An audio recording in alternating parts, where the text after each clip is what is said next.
What you need to know is, and I can't harp on this enough, everyone and their mama was sending this to me. And I was looking at it like, so what? Why am I saying so what to this? Great question, my friend. I have an even better answer. Ladies and gentlemen, boys and girls, hope all of you having a great week. Hope all of you having a great day. If not, hope this video can make it a little bit better. Man, oh man, it is time to talk about the mythical creature, the man, the myth, the legend himself, Cormani McClain. Oh, brother. Where do you even start with Cormani? There's a huge lore and backstory to all of this. If you know, you know. Oh yeah, by the way, this is completely off topic, but I gotta throw this in there. For those of you who don't know, your boy Matt is a weather fanatic, and this Friday and Saturday, for Alabama and northern Alabama, some southeastern states, we are supposed to have a severe tornado outbreak. It's supposed to be bad, and you know it's not a good thing when they're talking about this, and it's still 2 or 3 days out. They're already talking about there is a 50% chance of a long-track tornado in the state of Alabama. I'll keep you guys updated. I may be tweeting about it, who knows. If you want to follow the Twitter, feel free to do so. It's the same as the YouTube channel. If you don't see a video for a couple days, well, just know the tornado, it got your boy Matt. That's really besides the point. I know none of you care about the weather. Let's get back on track with football. It is time to get down to business and talk about Cormani McClain.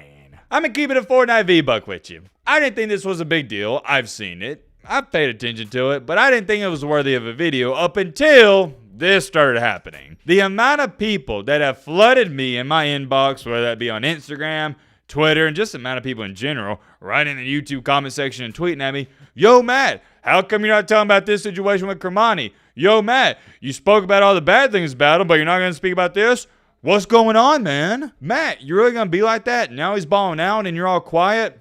Shame on you." For all the people that have tweeted that at me, sent it to me in the comment section, wherever on social media, you won. I'm making the video. Before I go any farther, though, let me say this. I've said this, 4,000 times on the channel. I guess I'll have to say it again, and it won't be the last time I say it. Whether you believe this or not, I know most of you understand it, but there's some bozos out here that don't. I am wishing Cormani McClain the best of luck. Every single player I talk about in these videos, believe it or not, I know it's a crazy concept, I'm wishing them best of luck, and I hope they succeed. I don't know if y'all think I just say that to say it and I don't mean it, but newsflash, buddy, I actually mean it. I'll explain more on that in just a second, a little foreshadowing, just stay tuned to the end. Let's get into what's going on because I know you want to see. This tweet is the one that started it all. It was going viral all over Twitter. Everybody was tweeting at me. Everybody's talking about it. You get the point. Oh, yeah, by the way, I know I didn't really do an introduction on Cormani McClain, but by this point in time, if you don't know the lore, I can't help you out, or actually I can. Just go watch some of the previous videos. Long story short, 5-star recruit. He was a dud at Colorado, didn't go to class. He was lazy. He walked on at Florida, and yeah, here we are. I really don't feel like he needs an introduction, but that's just me. This tweet is from Talia Baya. Shout out to her. I think she's a reporter for Florida. Holy schmoly. Nah, this is her. Talia? Woo! Yeah. I ain't gonna say too much. You know, your boy Matt's all professional and whatnot. Just, if you're seeing this video, hit me up. I see your bio says Sports Plus Media. What? That's what I'm all about. I think we work well together. You know, just a business relationship, nothing more. Anyways, getting back on track here. 5-star cornerback Cormani McClain, listed at 6'1.5", 182 pounds, was a walk-on at Florida where he played sparingly in 2024. However, he's been the talk of the offseason, putting on 20 pounds and has hit a top speed of 23 miles per hour, per Gator strength coach Tyler Miles. Interesting.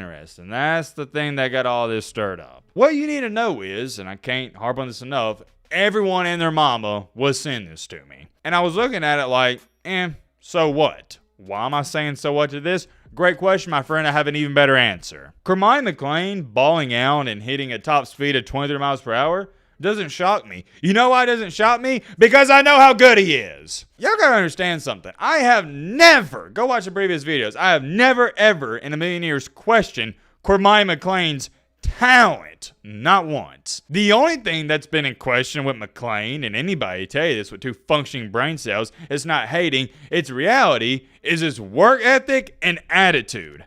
That's it. And here's the thing, partner. I don't care how good you are. You can be the most talented player walking this earth. You can be Marcus Dupree for all I care. If you're not going to work hard, if you're not going to show up to classes, it doesn't amount to a hill of beans. Why? Because your best ability in this life is availability. It doesn't matter if you're the best engineer on the planet. If you can't show up to work on time, let's say, for example, you got to be at work at 8 a.m. and you show up every day at 8:17 a.m. Well, guess what? You may be the best, but you're going to get fired. Why? Because you're not showing up. Same thing with Cormani. Why did he have to leave Colorado? Why wasn't he playing? It wasn't a talent issue. He just wasn't doing the bare minimum, wasn't showing up. And the crazy thing about it is, I criticize him, which I don't shy away from it. I did criticize him, but he deserved it. And somehow, some way, Matt's the bad guy? Make it make sense. What do y'all want me to do? Get up here and tell you, oh yeah, it's okay to be a loser. It's okay not to show up to workouts. It's okay to do the bare minimum. No, it's not. Y'all need to understand something about me.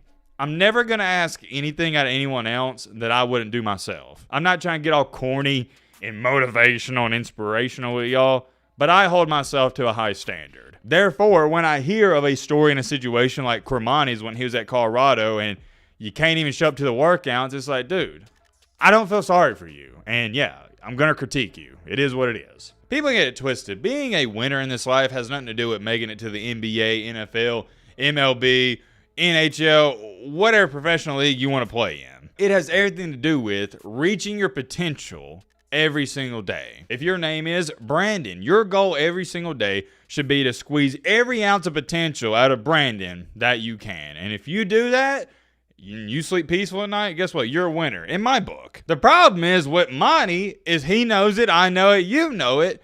He wasn't working hard and he wasn't squeezing out all that potential. Therefore, by default, if you're not winning, what are you? Say it with me, a loser. And I'm not mad at losers in this life because we need losers for there to be winners. The people that sleep in till 3 p.m. every day, they're unemployed, they're not trying to be the best version of themselves, they're not going to the gym, they're eating donuts all day. That actually makes it easier for people like me and you. Getting a little sidetracked, getting back on track. The moral of the story is Monty's getting a lot of hype in this offseason. Rightfully so. He's earned it and he deserved it. And you know what? I'm going to clap it up. Everybody clap it up. To our Cormani McClain. Clap it up. He's doing a good job. Now I know what some people would say, and you do have a fair argument. Matt, why are we clapping it up? He's doing the bare minimum. And I agree. But you have to understand. This is, what's a good way of saying this? This is a step in the right direction, if that makes sense. I don't know a lot about Cormani McClain. I haven't talked to him personally, but to me, he seems like the guy who needs a pat on the back every now and then. There's two types of players. The player who, like Cormani, I think, needs a pat on the back every now and then, and the other player who needs you to berate him constantly, get in his face, and tell him how bad he is, even though you know he's good. Another way of saying it, I should have just dumbed it down like this. Some players need to be coddled. Others players need to be pushed to their limits. And what happened is when he was at Colorado, what was Coach Prime doing? Pushing him to his limits, and I don't think he responded well. Whereas with Billy Napier, he's more the, I'm not going to call him a player's coach, but more of the coddler type. He's going to say, hey, man, it's okay, pick your head up. And I think Cormani likes that, and it's working out for him just fine. There's a bunch of tweets. Here is one I'm going to show you. I think Cormani McClain is going to be a star next season. Once again, would I be shocked by this? No, because I'm going to remind you this was the #1 cornerback coming out of high school and a 5-star recruit. He's one of the most talented football players in the nation. I'm standing 10 toes down on that. He's always been one of the most talented players in the nation. It goes back to this. I know it sounds like a broken record player. He just couldn't do the bare minimum. He couldn't get on the field. He couldn't show up to workouts, practices, etc., etc. We've already been over all this in recent videos. But now it seems like in Florida, he's got his head screwed on correctly, and I'm happy for him. And here's the last thing I'm going to say, picking up right where I left off earlier. For all the people that think I just, for some odd reason, enjoy talking bad about Cormani and I never talk about the good things, I need you to understand, I could care less whether or not Cormani McClain becomes the best cornerback of all time or the worst cornerback of all time, because it doesn't affect my life. So for the people that think I get some weird kink out of Cormani failing, you are sadly mistaken. I think there's enough success in this world to go around for everybody. I know you guys want to think I'm rooting against Cormani and I guess some other athletes out here, but I'm not. I just call things for how I see it. If you're not showing up to workouts, you're not practicing hard, and I say, you know what, that guy's a loser, he's not doing what he should be doing, am I being too harsh on a guy? No. You know what that is? Calling things for how I see it. It's living in reality. I don't sugarcoat crap. I think a lot of y'all's problem is you expect Matt to sugarcoat stuff, and that's just not gonna happen. There's many more things I could say. We'll end out this video here. I'm curious. Let me know your thoughts down below. But